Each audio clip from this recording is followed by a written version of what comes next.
YCP Rajya Sabha సభ్యుడు విజయసాయిరెడ్డి సంచలన ప్రకటన చేశారు. రాజకీయాల నుంచి తప్పుకుంటున్నానని తెలిపారు. రాజ్యసభ సభ్యత్వానికి 25వ తేదీన రాజీనామా చేస్తున్నానని ఎక్స్ వేదికగా తెలిపారు. తాను ఏ రాజకీయ పార్టీలోనూ చేరడం లేదని, వేరే పదవులో, ప్రయోజనాలు లేక డబ్బులో ఆశించి రాజీనామా చేయడం లేదన్నారు. ఈ నిర్ణయం పూర్తిగా నా వ్యక్తిగతం, ఎలాంటి ఒత్తిళ్లు లేవు, ఎవరూ ప్రభావితం చేయలేదని వివరణ ఇచ్చారు. 4 దశాబ్దాలుగా 3 తరాలుగా నన్ను నమ్మి ఆదరించిన వైఎస్ కుటుంబానికి రుణపడి ఉన్నానని పేర్కొన్నారు.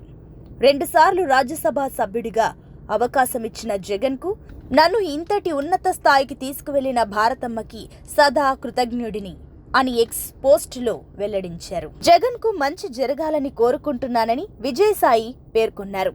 పార్లమెంటరీ పార్టీ నాయకుడిగా, రాజ్యసభలో ఫ్లోర్ లీడర్గా, పార్టీ జాతీయ ప్రధాన కార్యదర్శిగా పార్టీ, రాష్ట్ర ప్రయోజనాల కోసం చిత్తశుద్ధితో శక్తివంచన లేకుండా కృషి చేశా.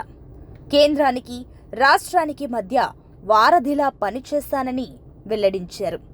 దాదాపు 9 సంవత్సరాలు ప్రోత్సహించి కొండంత బలాన్ని, మనోధైర్యాన్నిచ్చి తెలుగు రాష్ట్రాలు నాకు గుర్తింపునిచ్చిన ప్రధాని మోదీకి, హోంమంత్రి అమిత్ షాకి ప్రత్యేక ధన్యవాదాలు తెలియజేశారు. అలాగే టీడీపీ పార్టీ పైన విజయసాయి కీలక వ్యాఖ్యలు చేశారు. టీడీపీతో రాజకీయంగా విభేదించానని, చంద్రబాబు కుటుంబంతో వ్యక్తిగతంగా విభేదాలు లేవన్నారు. పవన్ కళ్యాణ్తో చిరకాల స్నేహం ఉందని వెల్లడించారు.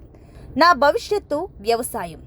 సుదీర్ఘ రాజకీయ ప్రయాణంలో ఆదరించిన నా రాష్ట్ర ప్రజలకి, మిత్రులకి, సహచరులకి, పార్టీ కార్యకర్తలకి, ప్రతి ఒక్కరికి పేరు పేరున నా హృదయపూర్వక కృతజ్ఞతలు తెలియజేసుకుంటున్నానని విజయసాయి తెలిపారు.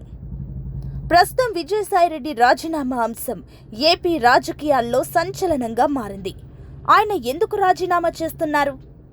ఆయన రాజీనామాకు గల కారణాలు చెప్పినా వెనకాల ఏం జరిగిందని అంతా చర్చించుకుంటున్నారు.